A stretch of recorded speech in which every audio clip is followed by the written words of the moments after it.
재정 1에서 우리가 재정에 관한 말씀 첫 번째 시간을 통해서 우리는 하나님의 청직이다.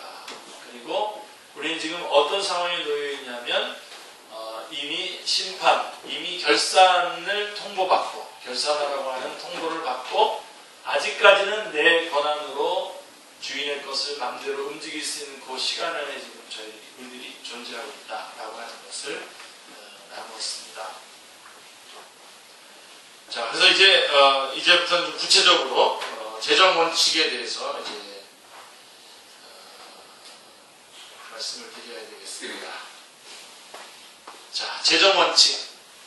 첫 번째로 가장 중요한 게 뭐냐면 재정 원칙 중에 첫 번째로 뭐냐면 부는 기만적이다. 부는 기만적이다.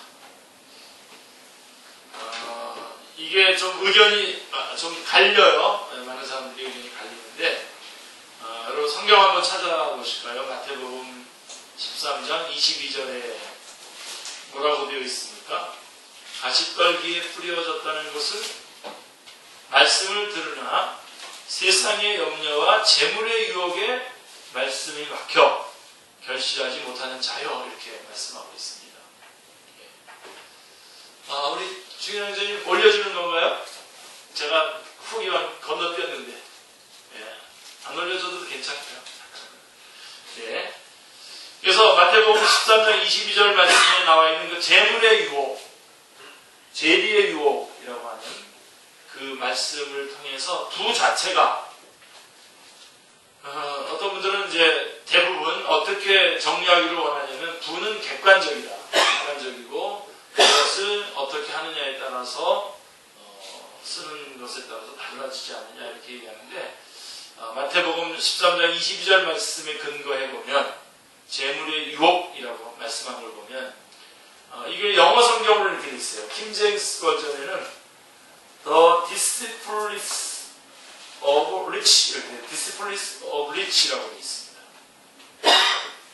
이게 바로 이제 기만적, 부의 기만적, 부의 유혹 이렇게 되어 있어요. 그다음에 NIV하고 New American Standard Version NASB라고 하는데 Deceitfulness of Wealthy 이렇게 되어 있습니다. 그러니까 이 물질 자체가 감사합니다. 저 뒷부분에 보면 the deceitfulness of wealthy shock it. 그래서 그 재리의 유혹에 저거당한다는 거죠. 억압당한다는 거니까. 그래서 이제 저희가 좀 충격적으로 받아들여야 되는 건 뭐냐면 깨끗하고 떳떳한 내 몫의 부가 가능하다고 생각한다면 그러는 순간부터 벌써 우리는 우리의 영적인 행보는 이미 넓은 길에 들어서 시작한 것이다. 좁은 길로 가야 되는데 이미 넓은 길에 들어선 것이다. 라고 보시면 됩니다. 깨끗한 불안 불가능합니다. 깨끗한 불안 불가능합니다. 부는 그 자체로 믿음에 해를 끼치기 때문에 바른 신앙생활을 하려고 하는 사람은 청부론에 대해서 관심이 없습니다. 정말 기가 막히게 아주 교묘하게 내놓은 그 이론입니다. 기독교 청부론은 하나님의 부르심을 제한적으로 해석하는 것입니다. 하나님이 우리를 부르실 때에 우리의 전체를 부르셔서 그러니까 하나님의 소명이죠. 전체를 부르시는 건데 이 기독교 청부론은 우리를 부르는 것이 제한적인 부르심으로 여기는 것이죠. 그러니까 그렇게 해석을 하는 거예요. 전반적으로 모든 나라들이 비슷하겠습니다만 전반적으로 한국 교회는 물질적이고 현세적인 번영을 신실한 성도에게 주시는 하나님의 은총, 하나님의 복으로 여겨왔습니다. 아주 그 배경으로 이렇게 들어가 보면요, 한국 교회의 그 이런 거 현실적인 그 번영과 물질적인 축복으로 쭉 이렇게 깊이 들어가 보면요, 굉장히 샤머니즘적인 것과 연결이 되어 있어요. 그래서 샤머니즘 같은 경우는 샤만을 통해서 제액초복, 애군을 물리치고 복을 가져다 준다는 거 아닙니까? 무격을 통해서 그런 건데, 그런 거가 쭉 깔려 있고, 이것이 교회에도 그대로 들어온 거죠. 샤마니스트 크리스천티가 돼서, 그래서 전반적으로 물질적이고 현세적인 번영을 하나님께서 신실한 성도들에게 주시는 하나님의 복으로 이렇게 여겨왔습니다. 그래서 기독교 청구관을 간단히 요약을 해보면 다음과 같습니다. 자, 그리스도인이 정당하게 돈을 벌고 그 수입에서 하나님의 목과 다른 사람의 몫을 정직하게 떼고 나면 그 나머지를 마음껏 누릴 권리가 있다는 것입니다. 이게 기독교 청구론의 내용입니다. 그럴듯하죠? 그죠? 혹시 여기 무슨 하자가 있나요? 그런 것 같죠? 그죠? 그러니까 돈을 버는 과정에서 깨끗하고 수입에 대한 그 목 가르기에서 깨끗하면 나머지 돈에 대해서도 깨끗하다. 더 이상 책임이 없다. 다시 말해서 얼마든지 마음대로 자기가 사용할 수 있다. 이런 것이죠. 이런 과정을 통해서 그리스도인들이 물질적인 풍요를 누리는 것이 하나님의 뜻이다. 그러니 부자 되기를 부끄러워하지 말라. 당당히 부자 되기 위해 힘쓰고 떳떳하게 누려라. 이것이 청구론입니다. 거기다가 고지론이라는 것까지 합치면은 고지론은 그래서 높은 자리에 올라가고 그리스도인이 최고의 탑이 되어야 된다라고 하는 겁니다. 주님께서는 낮은데 겸손하게 낮은데 임하라고 그랬었는데 하여간 이런 그 이론이 우리 안에 그냥 들어와 있어요. 자, 사랑하는 성도님들, 그러나 하나님은 우리를 어떻게 부르셨습니까? 하나님은 우리를 부유한 삶이 아니라 부유한 삶으로 부르신 것이 아니라 거룩한 삶으로 부르셨다는 사실을 놓치지 마셔야 됩니다. 거룩한 삶이 언제나 부유한 삶과 일치하는 것은 아닙니다. 하나님은 우리가 받은 모든 것을 사용하여 거룩한 삶으로의 부르심을 완성하기를 원하십니다. 그렇기 때문에 하나님의 부르심은 전면적이고 철저합니다. 이 부분을 여러분 놓치지 마세요. 청부로는 하나님이 우리를 부르실 때에 어떤 제한된 부분만 부르신다고 생각을 하는 거예요. 그런데 우리가 거룩한 삶을 살려고 하는 자들, 그래서 하나님의 부르심은 전면적이고 철저합니다. 다 원하시는 겁니다. 온전히 다 원하시는 겁니다. 자, 소명에 대한 오스기니스의 정의는, 오스기니스가 쓴 소명이라고 하는 책 읽도록 바랍니다. 오스기니스의 정의는 이 점을 분명하게 밝히고 있는데요. 소명이란, 오스기니스의 그 정의입니다. 소명이란 하나님이 우리를 그분께로 부르셨기에 우리의 전체 존재, 우리의 존재 전체, 우리의 행위 전체, 그 다음에 우리의 소유 전체가 특별한 헌신과 역동성으로 그분의 소환에 응답하여 그분을 섬기는 데 투자된다는 진리이다 라고 이렇게 말하고 있습니다. 너무 정의가 잘 되어 있어서 다시 한 번만 더 다시 말씀드린다면, 자, 소명이란 하나님이 우리를 그분께로 부르셨기에 우리의 존재 전체, 우리의 행위 전체, 그리고 우리의 소유 전체가 특별한 헌신과 역동성으로 그분의 소환에 응답하여 그분을 섬기는 데 투자된다는 진리이다 라고 말씀하고 있습니다. 자, 하나님의 부르심에 대한 바른 해석은 이렇습니다. 첫째로, 정직하고 정의롭게 살라고 하는 부르심입니다. 하나님의 부르심은 정직하고 정의롭게 살라는 부르심이고, 둘째로 자신의 수입에서 다른 사람의 몫을 떼라는 부르심입니다. 자신의 수입에서 다른 사람의 몫을 떼라. 그리고 셋째로 순종하고 남은 돈에 대한 부르심에 대해서까지 바르게 대답해야 한다. 이겁니다. 그러니까 아까 말했던 청부론에서 말했던 모든 걸 다 깨끗하게 하고 나서 자기의 몫을 자기가 마음대로 할 수 있는 것이 아니라 정직한 소명에서의 정직한 부르심대로 다른 해석을 한다면 그 남은 돈에 대한 부르심에 대해까지도 바르게 대답해야 된다는 것입니다. 그게 바른 소명인 것이죠. 자, 하나님은 전체를 요구하시는 분입니다. 아멘 한번 다시 분명하게 합시다. 하나님은 전체를 요구하시는 분이므로 부르시면은 만족점이라는 것은 없습니다. 전체를 부르시는 거기 때문에 어느 정도까지 하는 것이 만족한 그 포인트가 없습니다. 만족점이 존재하지 않습니다. 무한헌신입니다. 완전히 모든 것을 다 전체를 요구하시는 것입니다. 어느 정도 이루고서는 이만하면 됐다, 깨끗하다라고 생각하는 것은 옳지 않습니다. 목숨을 다하는 순간까지 만족이란 있을 수 없습니다.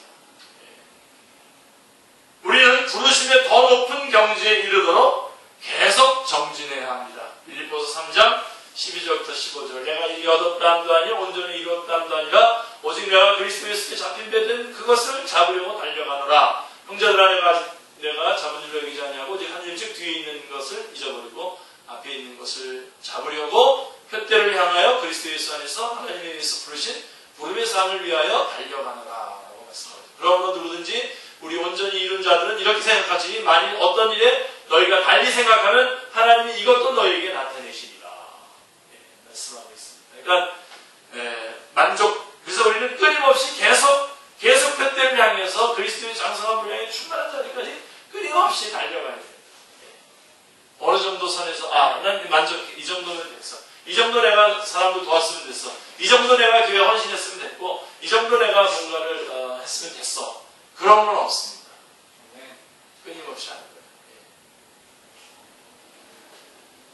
자, 물질 관리의 중요성. 자, 성경은 물질 관리에 대해서 많은 가르침을 주고 있습니다.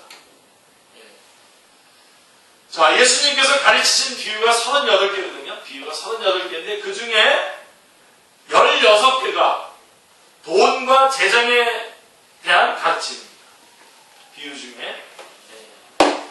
성경 전체를 보더라도 기도에 관한 교훈이 한 500여 회 나와요. 그리고 믿음에 관한 내용도 한 500회가 조금 부족합니다. 그런데 돈과 재물에 관한 기록은 2350회나 나옵니다. 어마어마하죠. 그죠? 그러니까 물질 관리에 대한 철저한 가르침을 성경은 주고 있는 것입니다. 그리스도인들도 교회 문을 나가면, 교회 문 밖에 나가기만 하면 그때서부터 돈 문제, 재정 문제에 부딪힙니다. 정말 참 견딜 수 없는 고통을 가져다 주기도 합니다. 참 힘들고 참 어려운 시간들을 보낼 수밖에 없는 그런 문제에 우리 부딪히게 됩니다. 이것은 특히 물질주의 시대에 살면서 피할 수 없습니다. 피할 수 없는 상황입니다. 그리스도인의 물질 관리는 신앙생활의 기초로서 아주 중요합니다. 이 물질에 대해서 아주 처음부터 잘 해놔야 돼요. 그래서 전에 저한테 많이 이렇게 상담을 했었던 것들을 제가 쭉 모아가지고 이 편에는 쭉 그걸 대답을 해놓은 거거든요. 자, 그래서 우리는 물질 문제에 관해 피하지 말고, 물질 문제에서 그냥 피하고 그냥 덮어두는데 그러지 마시고요. 부딪히셔야 됩니다. 피하지 말고 성경적으로 제대로 알아야 됩니다. 제대로 알고 행해야 하겠습니다. 아멘. 자, 그러면 물질 관리에 대한 성경의 기본 가르침, 돈과 재정 문제에 대한 성경의 가르침은 두 가지로 나누어지는데요. 하나님의 역할과 사람의 역할, 이렇게 둘로 나누어집니다. 자, 그럼 하나님의 역할은 뭐냐? 돈과 재정 문제에 대한 성경적 가르침에서 하나님의 역할은 뭐냐? 첫째로 하나님께서 만물의 소유주라는 것입니다. 아멘이죠? 네, 하나님께서 이 만물의 소유주라고 하는 것. 그 다음에 두 번째로 하나님께서 이 모든 만물의 주권자라시는 것. 주권자. 네. 주관자, 주권자라고 하는 것입니다.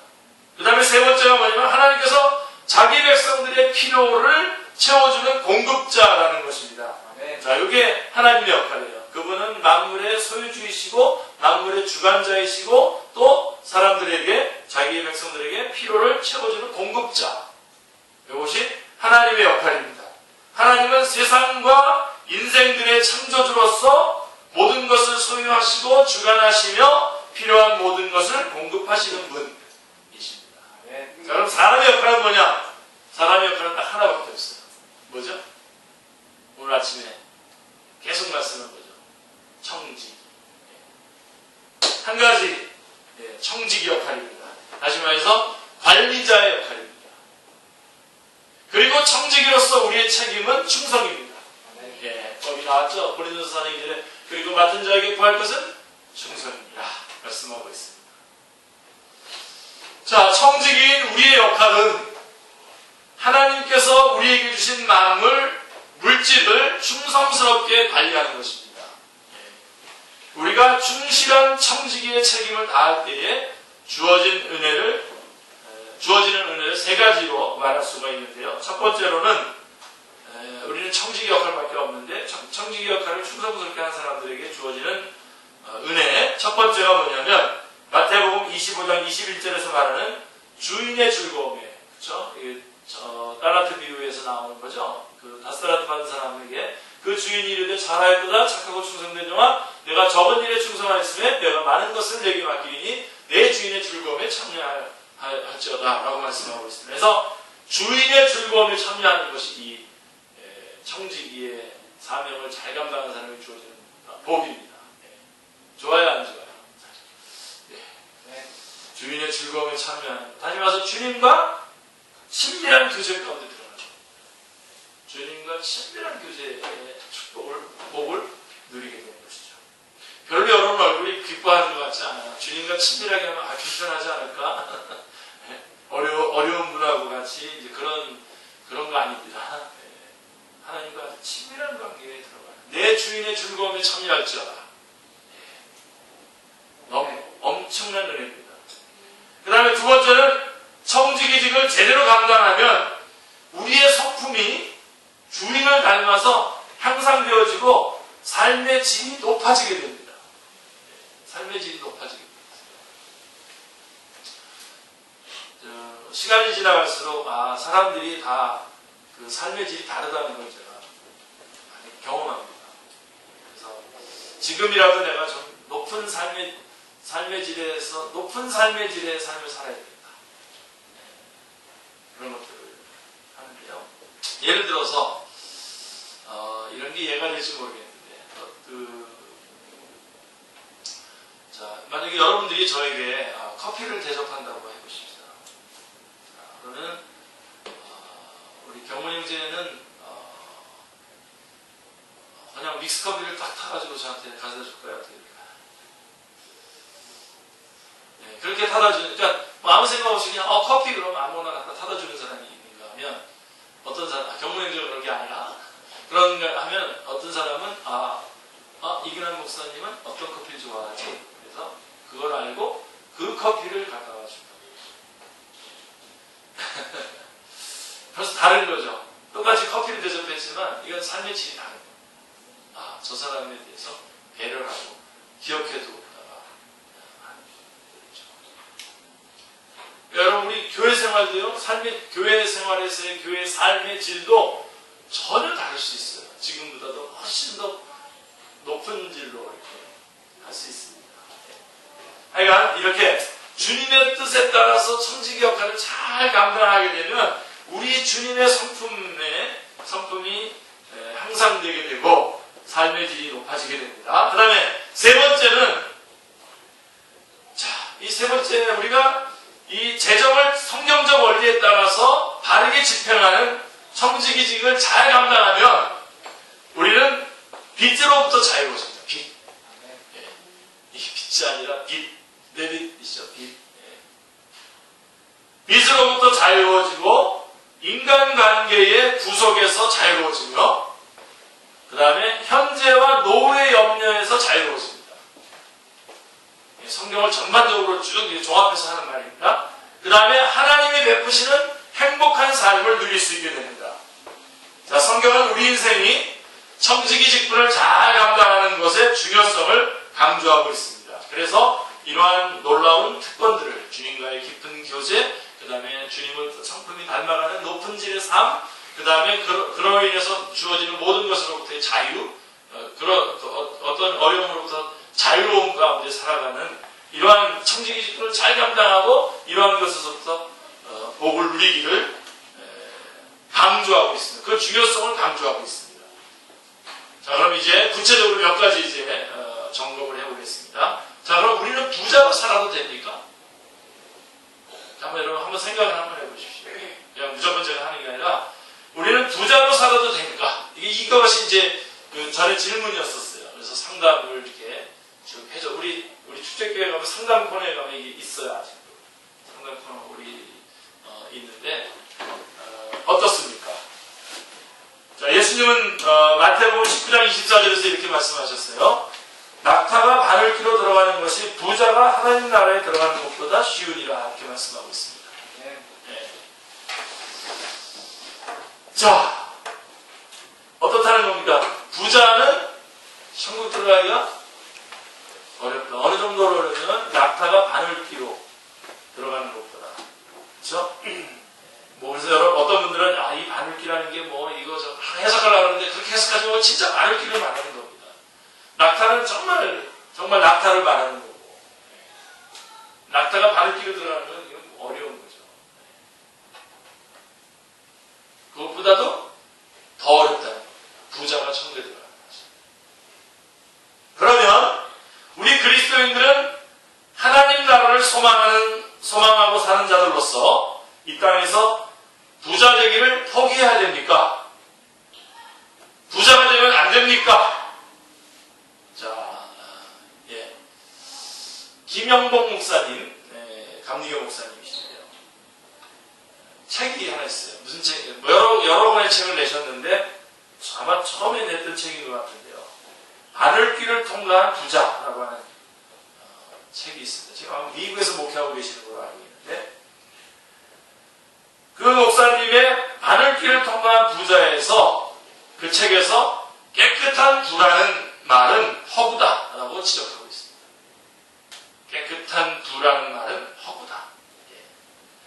아까도 말씀드렸지만 전반적으로 한국 교회는 물질적이고 현세적인 번영을 신실한 성도들에게 주어지는 하나님의 복으로 여겨왔습니다. 예. 반면에 가난하고 병들고 실패하는 것은 믿음이 부족하거나 혹은 죄를 지었기 때문에 받은 재앙으로 취급되어 왔습니다. 참 잘못 해석되어 있는 거죠. 그죠? 자, 이러한 분위기는 시간이 지날수록 더욱 고조되고 있습니다. 지금. 배금사상, 물신주의와 주의의 그 팽배, 오늘날 시대의 현실입니다. 교회 안에도 다 들어가 있습니다. 그대로 들어가 있습니다. 지금의 이 황금 만능주의는 교회를 위협하는 심각한 도전 세력입니다. 아주 심각한 도전 세력입니다. 저는 청불원에 동의하지 않습니다. 곧 깨끗한 부자가 되면 괜찮다고, 그러니 열심히 노력하여 부자가 되자고, 하나님의 현세적인 복을 많이 받아 누리자고 주장하기는 곤란합니다. 왜냐하면 자칫 미혹에 빠질 수 있기 때문입니다. 이 깨끗한 부자가 되자 그래놓고서는 엉뚱한 대로 이 방향이 잡히게 되는 경우를 많이 보기 때문에 그렇습니다. 그래서 세례요한은 뭐라고 얘기했죠? 예, 요한복음 3장 30절에서 그는 흥해하여야겠고 나는 쇠하여야 하겠다. 예. 분명하게 여러분 해석을 해주신 거예요. 그도 흥해야 되겠다. 이 청론을 주장하는 사람은 그도 흥해야 되겠고 나도 흥해야 되겠다. 그러니까 왜곡이 되는 거죠. 깨끗하게 그는 흥해야 되겠고 끝! 나는 쇠하여야 하겠다. 끝! 예, 요새 개콘에서 그거 하나 나오는데 돌려치고 한 대 때리고 끝! 그러는데 그게 아니라 다시 참고 해서 그런 나오는 거 있어요. 예. 그는 흥해야 되겠고 끝. 거기다가 군더더기 붙이지 말고 나는 쇠해야 되겠다.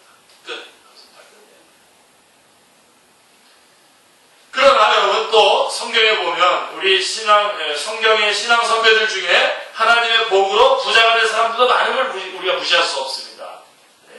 비록 부자가 복이 아니라 뭐라 그랬죠? 부자는 복이 아니라 뭐라 그랬죠? 은사. 비록 부자가 복이 아니라 은사이지만 청직이지만 아브라함, 이삭, 야곱, 다윗, 욥 등은 부자였던 것이 사실입니다. 그러니까 그렇게 큰 통로 역할을 한 거죠, 이 사람들이. 저는 우리 그리스도인들도 하나님께서 부어주시면 은사적인 차원에서 큰 부자가 될 수 있다고 봅니다. 좀 우리 축제교회는 그런 분들도 좀 많이 나왔으면 좋겠습니다. 또 적극적으로 가난한 삶을 살면서 부자가 되지 않아야 하는 것은 아니라고 봅니다. 일부러 막 가난해지고 막 그렇게 되는 건 또 아니라고 생각합니다. 자, 그렇더라도 제가 말하려고 하는 핵심은 이것입니다. 우리 예수님께서 지적하신 부자의 위험성은 항상 경계해야 합니다. 하나님께서 우리에게 은사로 많은 물질, 분명히 우리는 여러분 저희도 말씀드렸죠. 우리 축제교회는 하나의 공동체를 이루고 한 몸을 이루었다고 본다면 얼마든지 우리 가운데 어떤 분들은 재정 헌신자로 하나님께서 쓰시도록 재정을 부어주실 겁니다, 분명히. 그러나 그렇다고 하더라도 항상 우리가 경계해야 될 것은 부자의 위험성을 항상 경계해야 됩니다. 부자가 어디서부터 부자인지 기준을 잘 모르겠습니다만은 우리가 보세요. 조금만 괜찮다, 여유롭다 싶으면 벌써 주님에게서 또 멀어지잖아요. 무시무시한 겁니다. 이게 바르게 정리가 되는지 모르겠는데, 제가 볼 때는 항상 우리 교회에 이렇게 남아있는 분들은 어려울 동안만 남아있다가 좀 좋아지면 우리 교회를 예를 들면 우리 교회 맨 처음에 우리 원조, 뭐라 그랬죠? 원조가 아니라,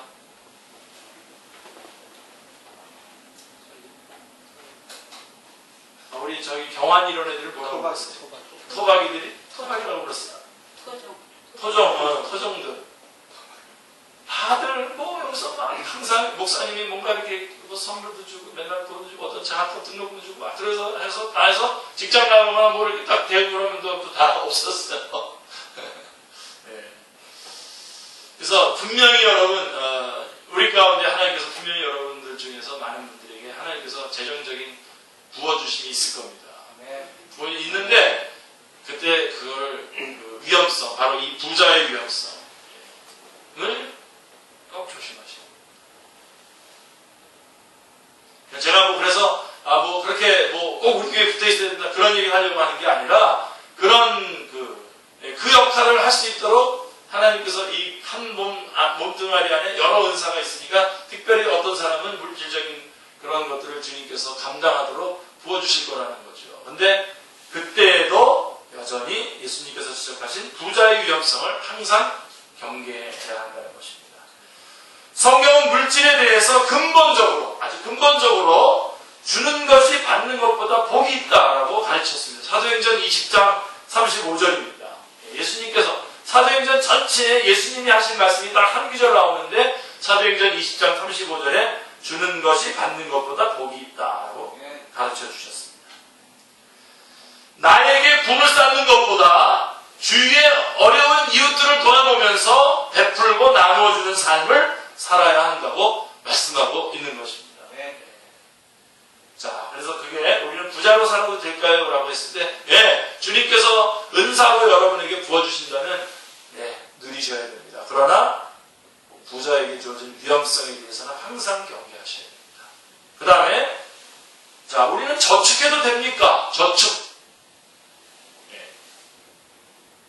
어때요? 여러분, 제가 무조건 풀어내지 말고 한번 저축해도 됩니까? 예수님께서는 마태복음 6장 20절에서 이렇게 말씀하셨습니다. 오직 너희를 위하여 보물을 하늘에 쌓아두라 라고 말씀하셨습니다. 자, 그 다음에 19절, 마태복음 6장 19절에는 뭐라고 되어 있냐면, 보물을 땅에 쌓아두지 말라, 그리고 하늘에 쌓아두라 이렇게 말씀하고 있거든요. 19절에 너희를 위하여 보물을 땅에 쌓아두지 말라, 거기는 점과 동록이 해하며 도둑이 구멍을 뚫고 도둑질하느니라 라고 말씀하셨습니다. 여기에서 우리는 저축을 하면 안 되는가 하는 생각을 하게 되는 거죠. 이 19절을 보면서 그럼 우리 저축하면 안 되는 건가? 자, 문자적으로 저축이란 이 땅에 보물을 쌓는 것으로 생각할 수 있기 때문에 이 6장 19절 말씀을 보면서 우리는 저축하면 안 되는 건가? 라고 하는 생각을 갖게 되는 거죠. 자, 우리 그리스도인은 재산 형성을 하면 안 된다든지 불교에서 주장하는 무소유의 삶을 살아야 하는지 궁금합니다. 이것도 저에게 질문을 많이 해왔어요. 경제학적으로 보면 저축을 통해서 자본 형성이 되어야 경제가 발전해 나갑니다. 그래서 저축을 해야지 하고 절대로 저축을 하면 안 된다고 할 수는 없어요. 제가 이거 분명히 저축하는 것은 안 된다 라고 말할 수 없습니다. 사도 바울의 자기 가족을 위해서 쓸 것을 준비하라고 하는 권고가 디모데 전서 5장 8절에 나오거든요. 자기 가족을 위해서. 이렇게 해석되어 있어요. 누구든지 자기 친족, 특히 자기 가족을 돌보지 않으면 믿음을 배반한 자의 불신자보다 더 악한 자니라. 그랬을 때 가족을 돌본다라고 했을 때 이 돌본다라고 하는 것이 뭐냐면 가족들을 위해서 쓸 것을 준비하라고 하는 권고인 것입니다. 그렇다면 어느 정도의 저축을 하는 것은 마땅한 일이죠. 어느 정도의 저축은 해야 됩니다. 자기 가족들을 위해서. 만약에 그렇지 않으면 이 사람은 더 아주 나쁜 사람이라고 말씀하고 있어요. 자, 그래서 재산 형성을 하여서 집도 사고 자녀들을 양육하는 돈을 마련해야 하는 것은 마땅히 필요한 일입니다. 목사님, 예. 저축이 아니라 투자의 개념이죠. 저축을 그것도 뒤에 나와요. 뒤에 다시 이제 이자를 받아도 될까 뭐 이렇게 해서 나오니까 금방 같이 설명할게요. 이어서 자, 허튼 낭비보다 겸손하게 살면서 저축하여 알뜰하게 생활하는 것이 더 좋다고 강조하고 싶습니다. 자, 그러나 저축에는 상한선을 두는 것이 좋다. 저축할 때에 마냥 쌓아놓는 게 아니라 어느 정도 상한선을 그어놓고 그 위를 이렇게 분명히 위급할 때라든가 이런 때에 써야 될 만큼 저축을 한다고 하더라도 그 상한선을 그어놓고 너무나 많이 쌓아두려는 마음에 빠지지 않도록 해야 됩니다. 재물이 진정 자신의 보물이 되고 있지는 않은지 정직하게 자문해 보아야 합니다. 진정한 보물은 재물이 아니라 하나님의 나라에 있죠. 하나님의 나라가 진정한 보물입니다. 아멘. 자, 그래서 필요를 위해서 저축을 하지만 그 상한선을 정하는 것이고요. 상한선을 100억 이렇게 잡아놓고 그러지 마시고요.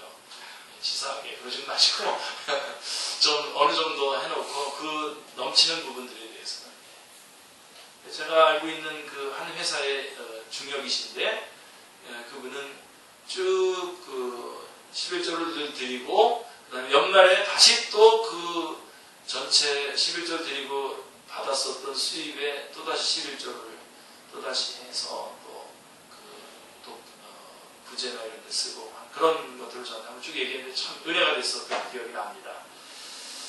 자, 그 다음에 우리는 이자를 받아도 될까요? 이자를 받아도 됩니까? 자, 저축을 하면 이자가 발생합니다. 요즘에는 은행 이자가 별로 없죠. 또 개인 간에도 돈을 빌려주는 이자를 받기도 하죠. 이것에 대해서 성경은 어떻게 가르치고 있습니까? 자, 예수님은 달란트 비유에서 그 힌트 기억나세요? 마태복음 25장에 나오는 달란트 비유에서 한 달란트 받은 사람에게 은행에라도 맡겨서 이자와 원금을 받게 하라 하심을 볼 때에 이자를 받을 수 있다고 봅니다. 예금을 했다면 이자를 받을 수 있다고 생각합니다. 그러나 구약 성경의 선지자들은 이자에 대한 부정적인 예언을 많이 한 것을 볼 때에 마냥 이자를 허용할 수는 없습니다. 곧 궁핍한 입장에 있는 사람의 처지를 악용해서 고리대금은 안 됩니다. 우리 지금 TV의 광고에 보면 텔레비전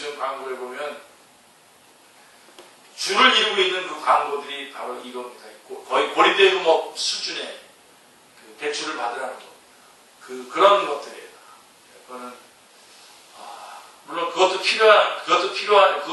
그런 것도 필요해서 사용하는 사람들도 있겠지만, 그런 정도의 이자는 안 됩니다. 궁핍한 입장에 있는 사람의 처지를 악용해가지고, 좀만 원금 좀만 늦게 갚으면, 원금보다도 더 많은, 엄청난 금액을 내야 되는 그런 고리대금업은 안 됩니다.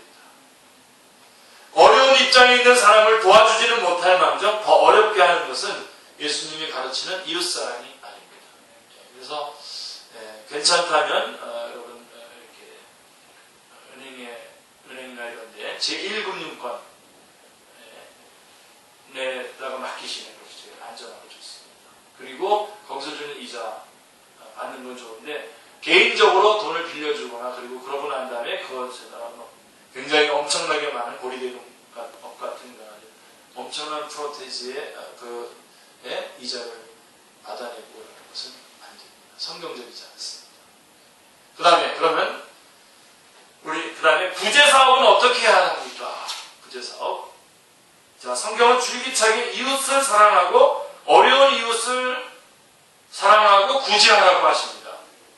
자, 대천적 신부님이 쓴 토지와 경제정의라고 하는 책에서는 대천적 신부님 아시죠? 이 예수원 우리나라에 오셔서 예수원 창설하시고 하신 분. 구제보다 공의가 먼저이기 때문에 먼저 구제를 하지 않아도 되는 정의로운 사회를 구현하기 위해서 그리스도인들이 기도하고 노력해야 함을 설파했죠. 이 책에서 토지와 경제정의라고 하는 책에서 특히 토지 문제에 있어서 정의가 실현되도록 기도하고 노력해야 함을 강조했습니다. 정의. 자, 현실적으로 정의로운 사회가 되지 못해서 우리 주변에는 구제가 필요한 분들이 많습니다. 그러니까 구제보다도 더 먼저는 정의를 실현해야 되는 것이고, 근데 그것이 정의가 실현되지 않았을 때에 우리의 주변에는 구제가 필요한 사람들이 생겨나게 된다는 것입니다. 그리스도인들은 이들을 적극적으로 구제해야 합니다. 성경에서 가르치는 구제의 원리는 전반적으로 이렇게 쭉 다 구제와 관련된 것들을 이렇게 쭉 한번 종합해보면 어려운 가운데 처해 있는 사람을 대신해서 한 달에 하루는 그 사람을 위해서 일한다는 마음으로 소득의 30분의 1을 따로 떼어서 구제하는 데에 쓰는 것이 거의 성경적인 그런 가르침입니다. 확고하게 말하지는 못하겠습니다. 근데 여러분 30분의 1이 굉장히 많아요. 여러분. 근데 장애우들이 일할 수 없기 때문에 대신해서 한 달에 하루는 장애우들을 위해서 내가 일을 한다. 한 그 수입을 구제한다.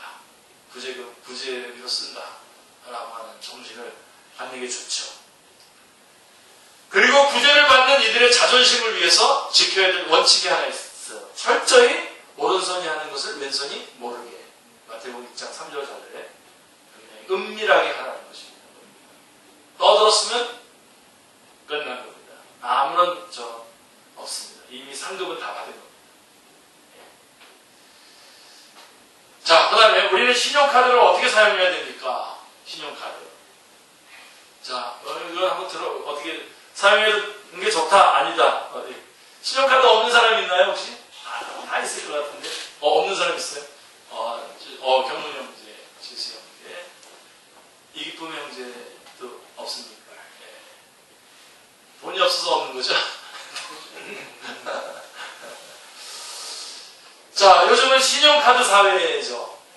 그래서 이 시대를 살면서 신용카드를 사용하지 않고 살기가 참 어렵습니다.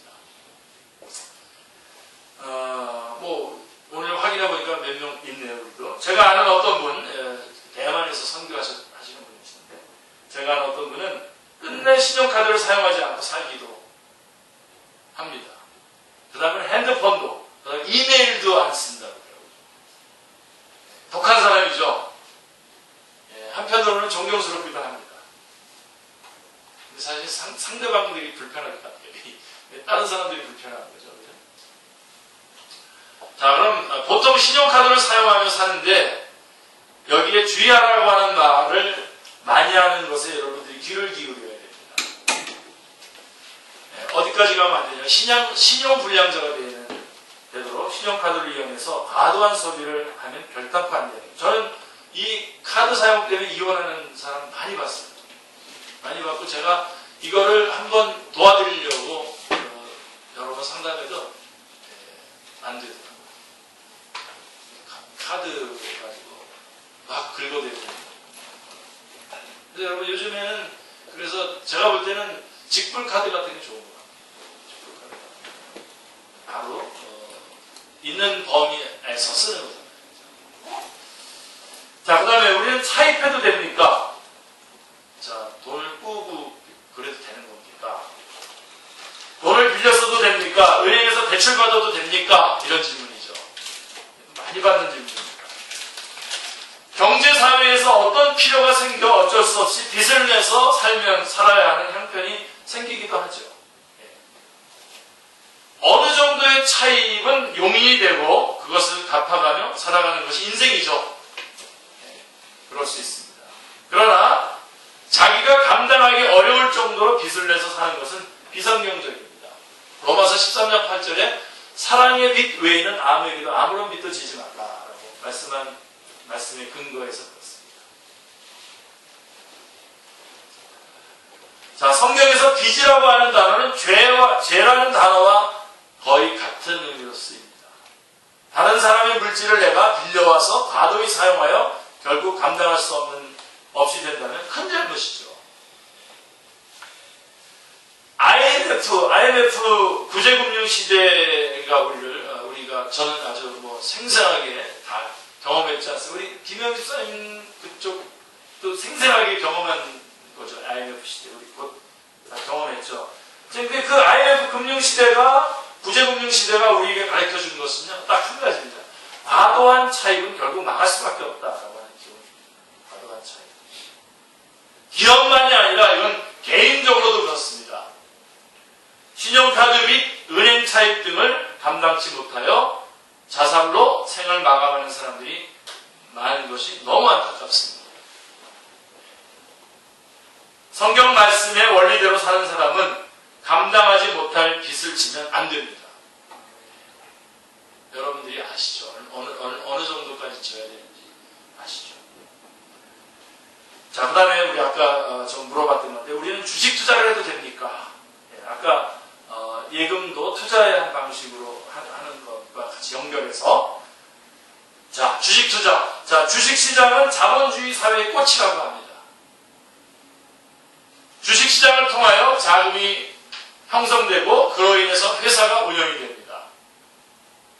저는 이것의 효용성을 부인하지 않습니다. 한때나마 은행 생활도 했던 사람으로서 저는 개인적으로 주식을 한 주도 갖고 있지 않습니다. 얼마 전에는 좀 잠깐 가지고 있은 적도 있었었는데요. 웬만하면 이대로 주식을 갖지 않고 살아가고자 합니다. 그러나 과도한 것이 아니라면 주식 투자를 반대하고 싶지 않습니다. 과도하면 탐심, 곧 우상숭배에 빠지기에 반드시 큰 문제를 일으킬 수도 있습니다. 과도하면. 그래서 아예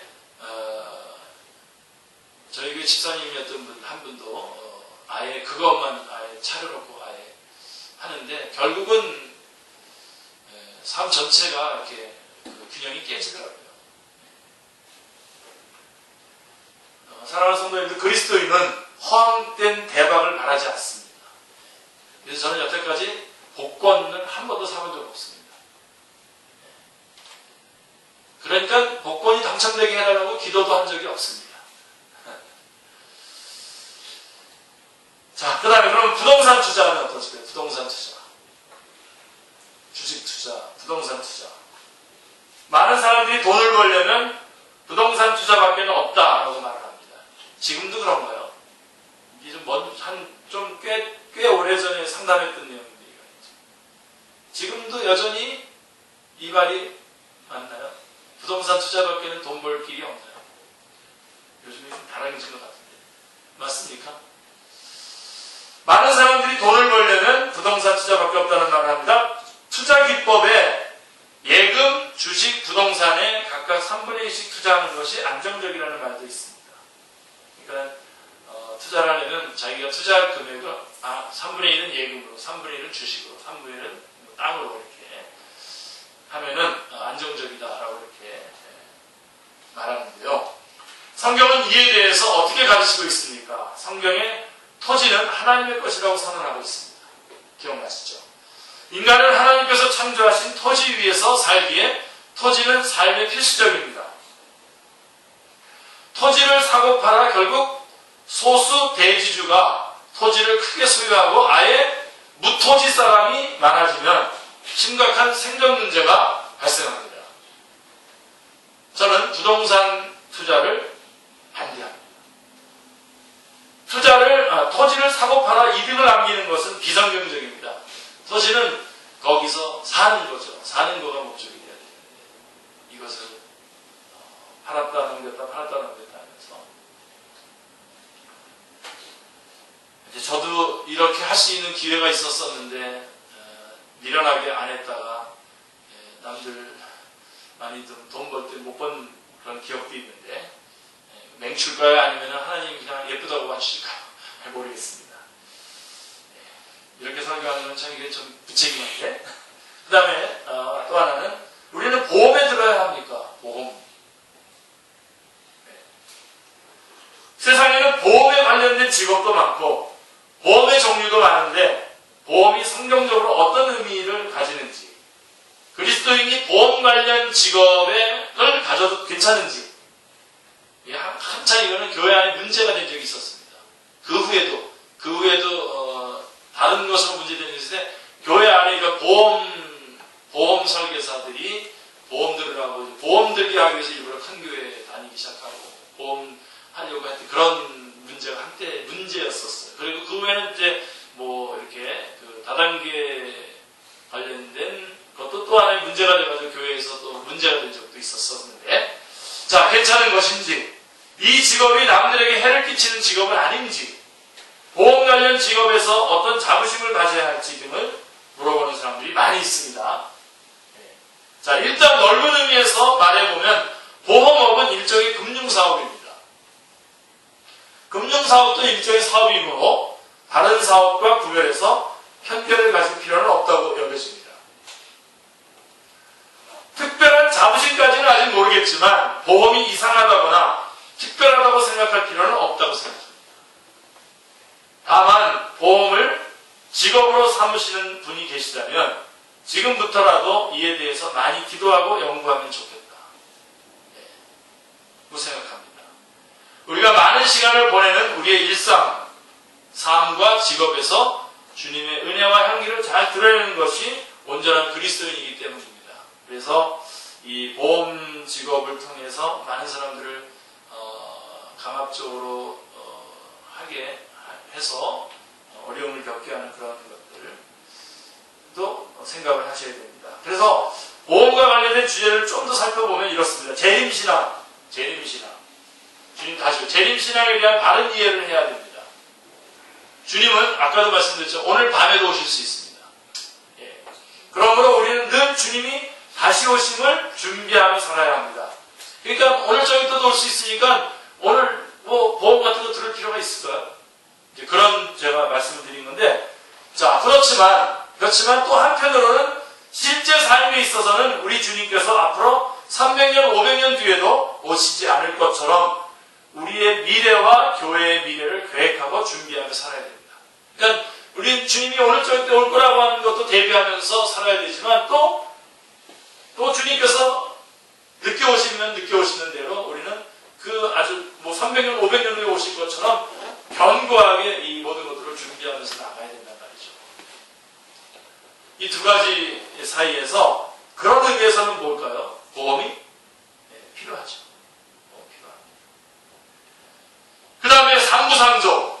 보험은 상부상조하는 의미에서 필요합니다. 우리나라도 그렇게 가고 있지만 서구 사회에서는 모든 집들이 보험이 되어 있습니다. 보험 들어 있습니다. 보험 들어 있습니까, 여러분? 자기 집이 아닌 사람은 보험 안 들었는지 안 들었는지 보험이죠. 그죠? 예. 빨리들 집들 가지시고 보험 들으시길 바랍니다. 예. 강성 입사님, 옛날 거 다시 빨리 찾을 뿐만 아니라, 예, 풍족하게 그 역사를 해야 되는데, 그리고 아주 다양한 여러 종류의 보험이 있습니다. 예. 그래서 집에 유리창이 깨지거나 어느 날 갑자기 물건들을 도둑 맞은 경우에도 보험에서 보상을 해줍니다. 그런 면에서는 보험은 필요하죠.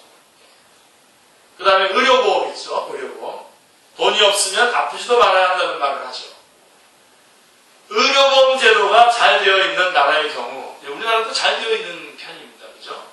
모든 국민들이 거의 무상으로 치료를 받는데요. 아픈 사람에게는 치료받을 권리가 있습니다. 우리 주님은 당신의 백성의 눈물에 관심이 많으십니다. 그런 면에서 의료보험 들어두는 거 좋죠. 맞는 거죠. 여러분, 보험의 기본 아이디어가 뭡니까? 보험의 기본 아이디어는 풍족할 때의 미래를 준비하고 또 풍족한 사람이 빈곤한 사람을 돕는다라고 하는 것이죠. 이건 아주 성경적인 것입니다. 그래서 우리가 유의해야 할 것은 보험을 통해 어떤 일확천금을 노린다거나 이건 안 되죠. 일확천금을 노린다거나 그 직업을 감당해 나가면서 보험을 하는 직업을 감당해 나가면서 과도하게 사람을 괴롭히는 일은 없도록 해야 할 것입니다. 자, 이거 아까 말했던 그 투자까지 같이 설명이 다 됐습니까? 같은 투자로. 예. 자, 그러면 이제 마무리를 짓게요. 오전부터 시작해서 지금 이제 마무리를 해야 되는데, 물질관리 무엇이 문제입니까? 자, 물질관리. 오늘 디모데전서 6장 10절은 이렇게 말씀하고 있습니다. 돈을 사랑함이 일만하게 뿌리가 되나니. 자, 어떻게 보면 돈은 중립적이라고 할 수도 있습니다. 그렇죠? 사실은 중립적이진 않아요. 항상 이 돈 안에 기만성이 있다는 걸 여러분 기억하셔야 돼요. 근데 자, 돈을 사랑하면 일만하게 뿌리가 된다고 그랬는데 누가 보면 중립적이라고 볼 수 있지만 그러나 누가 보면 신명기 13절에서 말씀을 생각해 볼 때 돈은 하나님과 동일선상에 서서 인생들의 섬김을 받을 정도로 엄청난 위력을 가지고 있습니다. 그러니까 돈 자체에 엄청난 위력과 기만성이 있는 거예요. 어떤 분은 세상에서의 돈의 위력을 보면서 눈물을 흘리면서 이렇게 말했다고 합니다. 이 세상에서 유일한 힘은 돈이다. 돈의 힘밖에 없다. 근저당의 힘이 더 센 것이 있긴 한데 돈의 경우에 있어서는 하나님만을 섬기려고 결단하여야 겨우 그 위력에서 벗어날 힘이 생겨나는 거예요. 그러니까 돈은 굉장히 위험한 겁니다. 왜요? 하나님만 섬기려고 결단해야만 겨우 그 돈의 위력에서 벗어날 수 있는 겁니다. 그래서 여러분들이 이렇게 헌금하고 11조하고 이렇게 그 물질을 그렇게 쓰는 그걸 보면요. 집에 신방 가볼 필요도 없어요. 그 사람의 신앙을 다르게 점검할 필요가 없어요. 물질을 어떻게 하는 걸 딱 보면 거기서 베스트가 나옵니다. 누가 최고의 그리스도인가 나옵니다. 여러분 이건 저게 아니에요. 자기가 내던 현금의 그 금액이 늘어나는 거는요 신앙이 성장한다는 뜻이에요. 절대로 여러분 물질은 물질을 따르고 하고 신앙은 신앙대로 따르고 하고 그런 거 없습니다.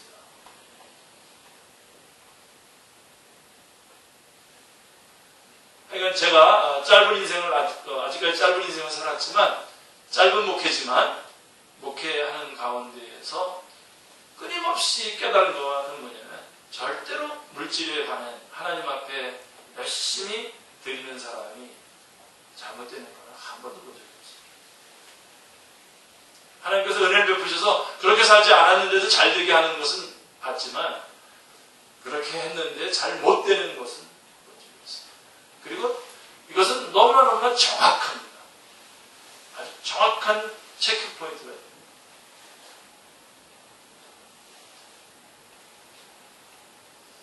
다시 말씀드린다면 이 돈의 경우는 그렇게 위험한 이유가 6장 13절의 말씀처럼 하나님을 섬기려고 결단하여야 겨우 그 위력에서 벗어날 수 있다.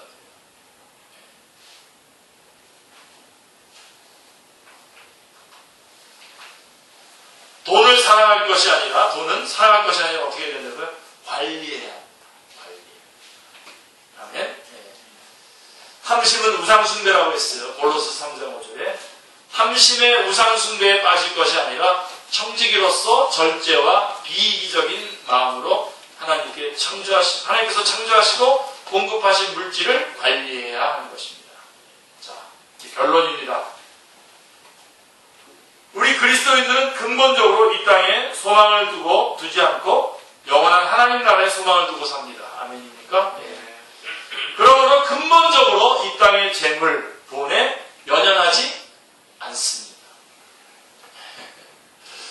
여러분 얼굴 표정을 제가 어떻게 수용을 해야 될지 모르겠습니다만,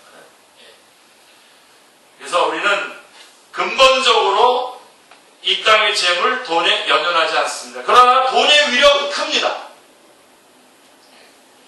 돈은 많은 사람들이 좋아하는 것입니다.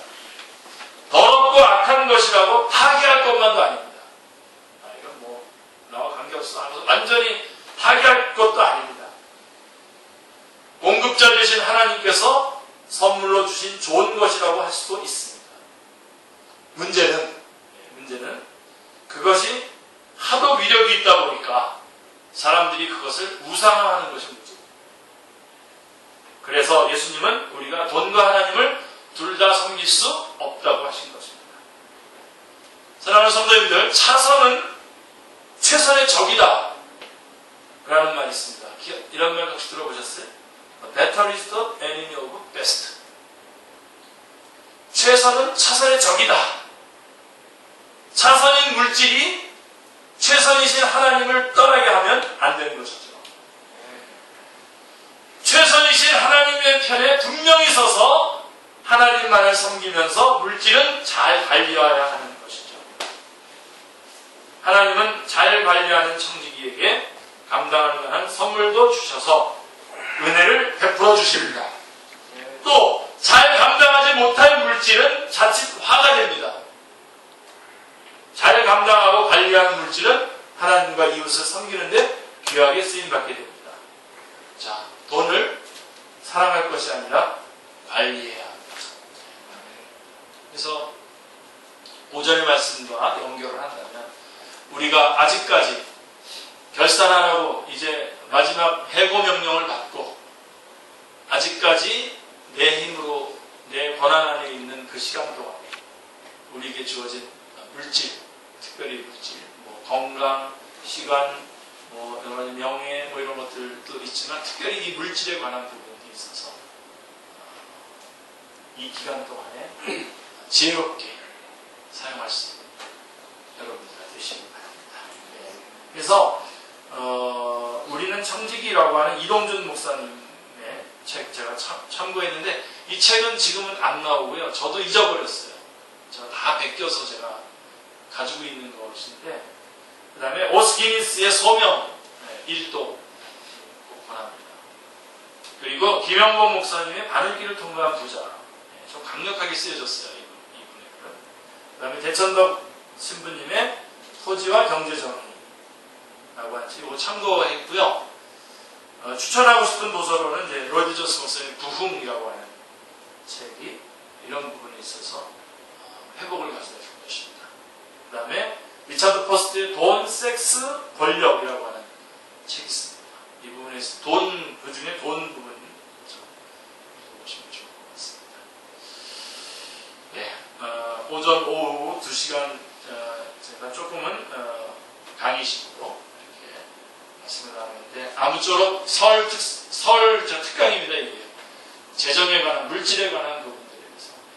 그래서 내 모든 것 이건 내 거가 아니다. 하나님의 것이고, 그렇지만 내가 지금 마음대로 처분할 수 있는 그런 그 시간에 지금 나는 속해 있다.